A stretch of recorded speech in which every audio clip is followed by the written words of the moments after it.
ഞാൻ ഉറപ്പിച്ചു പറയുന്നു, നിങ്ങൾക്ക് സംശയം വേണ്ട, ക്രിസ്ത്യാനികളിൽ നിന്നാണ് ഈ ബർത്ത്ഡേ കഴിക്കൽ ആചരിച്ചു പോകുന്നത്. ക്രിസ്ത്യാനികളെ ക്രിസ്തീയ പ്രവർത്തനാണ്. ബർത്ത്ഡേ കഴിക്കാൻ ഏത് അലിമ പറഞ്ഞത്? ഷാഫിയിലോ ഹനഫിയിലോ ഹൻബലിയിലോ മാലിക്കോ ഒരു മദ്ഹബിലും ബർത്ത്ഡേ കഴിക്കാൻ പാടില്ല. ഇപ്പോൾ ചില ആള് ഇതര മതസ്ഥരായ ക്രിസ്ത്യാനികളെ പിന്തുടർന്നുകൊണ്ട് അവനവന്റെ ജന്മദിനം കൊണ്ടാടുന്നവരുണ്ട്. ഒരു വലിയ കേക്ക് കൊണ്ടുവന്ന് വെച്ച് മുറിക്കല് വലിയ ഇബാദത്താണെന്ന് ധരിക്കുന്നവരുണ്ട്. അത് മറ്റേതെല്ലാമോ മതക്കാരിൽ നിന്ന് പകർത്തിയെടുത്തതല്ലാതെ നമ്മുടെ നാട്ടിൽ കഴിഞ്ഞുപോയ മുൻഗാമികളായ ആലിമീങ്ങൾ ആരും അങ്ങനെ ചെയ്തതായി എന്റെ ഓർമ്മയിൽ ഇല്ല. ആകമാ നമ്മുടെ ബർത്ത്ഡേ ആഘോഷങ്ങളൊക്കെ മക്കൾക്ക് ബർത്ത്ഡേ ആകുമ്പോഴേക്കും നമ്മൾ കേക്ക് മുറിക്കുന്നു.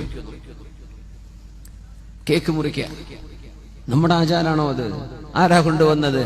ക്രിസ്ത്യാനികളും ജൂതന്മാരുമാ. നമ്മൾ എമ്പാടും ചെയ്യുന്നില്ലേ? എന്താ പാർട്ടിയൊക്കെ? സുബ്ഹാനല്ലാഹ്. നിങ്ങളത് ചെയ്യും. മൻ തശബ്ബഹ ബിഖൗമിൻ ഫഹുവ മിൻഹും. ഏതെങ്കിലും ഒരു സമൂഹത്തിന്റെ ആചാരം നിങ്ങൾ ഏറ്റെടുത്താൽ നിങ്ങൾ അവരിൽപ്പെട്ടവരാണ്, മുസ്ലിമല്ല. സുന്യാളും തുടങ്ങിയിരിക്കുന്ന ഈ പരിപാടി ബർത്ത്ഡേ ജനിച്ചത് ഇജ്ജ് മാത്രമേ ഞാൻ കുട്ടി ഉണ്ടായിട്ടുള്ളൂ, വേറെ ഇജ്ജ് കുട്ടിയല്ല, എന്റെ വാപ്പാക്ക് കുട്ടിയല്ല, അനക്ക് മാത്രം കുട്ടി ഉണ്ടായിട്ടുള്ളൂ.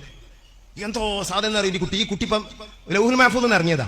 എന്നിട്ട് ഇത് ജനിച്ച ഡേറ്റ് ഇങ്ങനെ കാത്തിക്ക, കേക്ക് മുറിക്കാനും മൗലിദ് നടത്താനും. ചെങ്ങായി എനിക്ക് വേറെ വല്ല പണി നോക്കിക്കൂടെ? അള്ളാഹുവിന്റെ റസൂൽ ഇങ്ങനെ പഠിപ്പിച്ചിട്ടില്ല. മാത്രമല്ല ലക്ഷക്കണക്കിന് അയിമത്തി ഇവിടെ ജനിച്ചു വഫാത്തായി പോയി. അവരാരും അവരെ ജന്മദിനം കൊണ്ടാടിയിട്ടില്ല. ജീലാനി തങ്ങൾ ബർത്ത്ഡേ കഴിച്ചില്ല, റിഫായി തങ്ങൾ ബർത്ത്ഡേ കഴിച്ചില്ല, ഹാജാ തങ്ങൾ കഴിച്ചില്ല. സമസ്ത പണ്ഡിതന്മാർ ഇന്ന് വരെ ഒരു പണ്ഡിതനും അവരെ ബർത്ത്ഡേ കഴിച്ചില്ല. ഇവർക്കിപ്പോ ഒരു കുട്ടി ഉണ്ടായി, ഇത് എവിടുത്തെ എത്താന്ന് അറിയില്ല. ആ നിലക്കുള്ള സാധനമാണ് ഇത്. ഈ കാലത്ത് ജനിച്ച് ഈ വാട്സപ്പിന് ഫേസ്ബുക്കിന് കാലത്ത് ജനിച്ച സാധനമല്ല. ഇത് എന്റെ കഴുത്തുക്ക് വരാൻ സാധ്യത ഓർത്തോണ്ടി. ഇതിനാണ് ഇപ്പൊ ബർത്ത്ഡേ കഴിക്കണത്. വലിയൊരു അനുഗ്രഹമാണ് ജനിച്ചത്. അള്ളാഹുവിന് ശുക്ർ ചെയ്യുക. അതിനാണ് നമ്മൾ ഹഖീഖത്ത് അറുത്തത്, അതിനാണ് നമ്മൾ നല്ല രൂപത്തിലൊക്കെ ചെയ്തത്, ഭക്ഷണമൊക്കെ കൊടുത്തൊക്കെ ചെയ്യുക. പിന്നെ കൊല്ലം ഡേറ്റ് വരുമ്പോ ഇല്ല അങ്ങനെ ഒരു ബഹുമാനം ഇസ്ലാം പറഞ്ഞിട്ടില്ല.